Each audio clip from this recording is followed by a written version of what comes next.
Assalamualaikum warahmatullahi wabarakatuh. Nama saya Andina Ali Rahmati Robina, Prodi Ilmu Al-Quran dan Tafsir kelas B dengan NIM 21102049.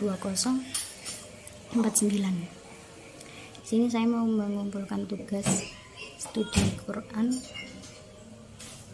Yang pertama, sejarah perkembangan ulumul Quran. Ulumul Al-Quran adalah beberapa pembahasan yang terkait dengan Al-Quran dari segi tempat, waktu, dan sebab turunnya wahyu, lafaz dan uslub bahasanya, kesusasteraan balaghahnya, penulisannya, pengumpulannya, bacaannya, nasih mansuhnya, tafsirnya, dan hal-hal lain yang terkait dengan Al-Quran. Ulumul Quran yang terdiri dari berbagai macam dan cabangnya tidak lahir sekaligus, melainkan melalui proses perkembangan yang dapat dibagi ke dalam fase-fase. Fase yang pertama adalah periwayatan, mulai dari zaman Rasulullah SAW hingga abad kedua. Fase yang kedua adalah fase lahirnya cabang-cabang ulumul Quran dan kodifikasinya mulai abad kedua hingga abad kelima, dan fase ketiga adalah fase kodifikasi ulumul Quran sebagai suatu ilmu yang mencakup berbagai ilmu Al-Quran, yaitu sejak abad 5 hingga saat ini. Hingga saat ini telah lahirnya puluhan tokoh dari bidang ulumul Al-Quran. Di antara mereka yang paling termasyhur adalah Jalil al-Din al-Suyuti, pengarang kitab Al-Itqan fi Ulum Al-Quran, dan Al-Zarqashi, pengarang kitab Al-Burhan fi Ulum Al-Quran. Kedua kitab ini masih ada hingga sekarang menjadi rujukan bagi kajian-kajian ulumul Quran, Makkiyah dan Madaniyah. Kajian ini membuktikan bahwa pengelompokan surah-surah Al-Quran ke dalam Makkiyah dan Madaniyah dapat mengungkap periodisasi turunnya Al-Quran mulai dari periode Makkah sampai periode Madinah. Ada 3 periode untuk surah Makkiyah dan 4 periode untuk surat Madaniyah. Ketiga periode untuk Makkiyah adalah permulaan wahyu sampai Nabi hijrah ke Habasyah, hijrah Nabi ke Habasyah sampai masa Isra, dan pada masa Isra sampai hijrah ke Madinah. Untuk periode Madaniyah terdiri atas hijrah ke Madinah sampai perang Badar sampai perjanjian Hudaibiyah, perjanjian Hudaibiyah sampai perang Tabuk, dan perang Tabuk sampai wafatnya Nabi. Periode Makkiyah dan Madaniyah memberi kontribusi untuk memahami berbagai peristiwa di sekitar turunnya Al-Quran dan membantu untuk memahami kandungan Al-Quran. Untuk membedakan Makkiyah dengan Madaniyah, para ulama mempunyai 3 macam pandangan, yaitu yang pertama dari segi waktu turunnya. Makkiyah adalah yang turun sebelum hijrah meskipun bukan di Mekah. Madaniyah adalah yang diturunkan sesudah hijrah sekalipun bukan di Madinah. Yang diturunkan sesudah hijrah sekalipun di Mekah atau Arafah adalah Madaniyah, seperti yang diturunkan pada tahun penahlukan kota Mekah. Kedua, dari segi tempat turunnya, Makkiyah adalah yang turun di Mekah dan Madaniyah adalah yang turun di Madinah. Ketiga, dari segi sasaran hitopnya, Makkiyah adalah yang suaranya ditujukan kepada penduduk Makkah, dan Madaniyah adalah yang suaranya ditujukan kepada penduduk Madinah. Dari pengelompokan surah Makkiyah dan Madaniyah sebagaimana telah dikemukakan, ada kesulitan dalam pengelompokan berdasarkan lokasi turunnya. Konsekuensi pengelompokan dalam bentuk ini terakibat ada beberapa ayat Al-Quran yang tidak termasuk surat Makkiyah dan Madaniyah. 2. Pengelompokan ayat dan surat berdasarkan sasaran pembicaraan, yakni kepada masyarakat Makkah tergolong Makkiyah dan kepada masyarakat Madinah disebut Madaniyah. Pendapat ini justru tidak sesuai dengan Al-Quran. Ayat Al-Quran yang mengandung seruan ya ayyuhan nas, wahai manusia, adalah Makkiyah, sedangkan ayat yang mengandung seruan ya ayyuhalladzina amanu, wahai orang yang beriman, adalah Madaniyah. Namun ternyata banyak dari surat Al-Quran tidak selalu dibuka dengan salah satu seruan itu. Dalam kenyataan, Al-Quran bahkan sampai hari ini menjadikan seluruh manusia menjadi sasaran.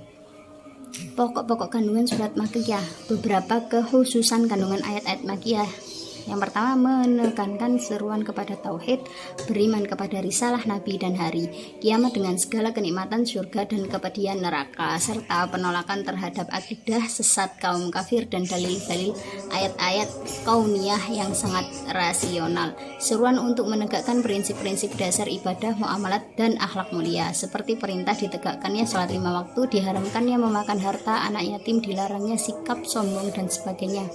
Yang ketiga, banyak menceritakan kisah-kisah nabi terdahulu, perjalanan dakwah mereka seperti tantangan, dialog antara mereka dengan kaumnya, siksaan dialami kaum mereka yang ingkar dan durhaka. Semuanya untuk dijadikan pelajaran agar mereka tidak mengulangi kesalahan umat terdahulu dan mengikuti petunjuk yang benar dari seorang nabi utusan Allah. Yang 4, menggunakan bahasa yang singkat dan tajam, sangat cocok untuk kaum yang sombong dan tidak mau menerima kebenaran. Pokok-pokok kandungan surat Madaniyah. Yang pertama, berisi ajaran-ajaran tentang hukum-hukum Islam dan urusan ibadah, muamalah, hukum pidana, faraid, jihad, dan sebagainya. 2, berisi informasi tentang masalah kaum munafik dengan menyingkap segala kelicikan, penipuan, dan langkah-langkah mereka yang membahayakan umat Islam. Berisi informasi tentang masalah ahli kitab, makar yang mereka lakukan, kebatilan akidah mereka, serta ajakan kepada mereka agar kembali kepada akidah yang benar. 4, menggunakan bahasa yang panjang dan detail karena tema pembicaraan banyak menyangkut syariat dan akidah yang dibutuhkan keterangan tersendiri. Asbabun nuzul secara etimologi terdiri dari kata asbab dan an-nuzul. Asbab dapat berarti ghairu yang sesuatu yang menyampaikan kepada sesuatu yang lain, dan kau kami darul hubli, tiap tali yang kamu turunkan di atas, sedang dan menempati. Arti asbab artinya nuzul, menempati tempat mereka, sedangkan secara terminologi menurut Az-Zarqani dalam bukunya Munahil Al-Urfan fi Ulumil Quran, pengertian asbab an-nuzul adalah sesuatu yang menyebabkan satu ayat atau beberapa ayat diturunkan untuk membicarakan sebab atau menjelaskan hukum sebab tersebut pada masa terjadinya sebab itu. Latar belakang turunnya ayat ataupun beberapa ayat Al-Quran dikarenakan adanya suatu peristiwa tertentu dan pertanyaan yang diajukan kepada Nabi Muhammad SAW. Adapun ayat yang diturunkan karena suatu peristiwa menurut Az-Zarqani ada 3 bentuk. Pertama, peristiwa khushumah, pertengkaran yang sedang berlangsung, semisal perselisihan antara kelompok Aus dan Khazraj yang disebabkan oleh raksasa kaum Yahudi sampai mereka berteriak as-silah, yang artinya senjata-senjata. Dari kejadian ini turunlah beberapa ayat dari Ali Imran yang mulai dari ayat 100 hingga beberapa ayat berikutnya. Kedua, peristiwa beberapa kesalahan seseorang yang tidak dapat diterima akal sehat, seperti orang yang masih mabuk mengimani sholat hingga ia salah dalam membaca surat Al-Kafirun. Kemudian turunlah ayat dari surat An-Nisa. Ketiga, peristiwa mengenai cita-cita dan harapan seperti muwafaqat, persesuaian kecocokan Umar radhiyallahu an. Aku ada persesuaian dengan Tuhanku dan dalam 3 perkara. Aku katakan kepada Rasulullah, bagaimana kalau makam Ibrahim kita jadikan tempat sholat? Maka turunlah ayat dan dijadikan sebagaimana makom Ibrahim tempat sholat. Al-Baqarah ayat 125.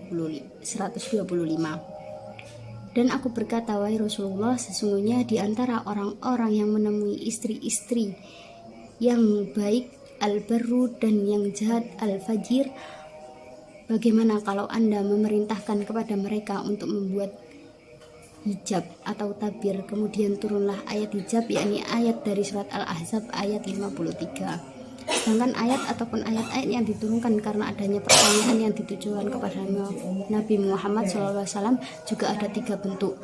Pertama, pertanyaan tentang peristiwa yang sudah lampau, semisal firman Allah dalam surat Al-Kahfi ayat 83. Kedua, pertanyaan tentang peristiwa yang sedang berlangsung, semisal firman Allah dalam surat Al-Isra. Ketiga, pertanyaan tentang peristiwa yang akan datang, semisal firman Allah dalam surat An-Nazi'at ayat 42. Simpulan dari uraian di atas jelas bahwa Al-Quran adalah kalam Allah yang diwahyukan kepada Nabi Muhammad melalui malaikat Jibril. Dengan lafal dan maknanya, Al-Quran sebagai kitab Allah menempati posisi sebagai sumber pertama dan utama dari seluruh ajaran Islam, serta berfungsi sebagai petunjuk dan pedoman bagi seluruh umat Islam.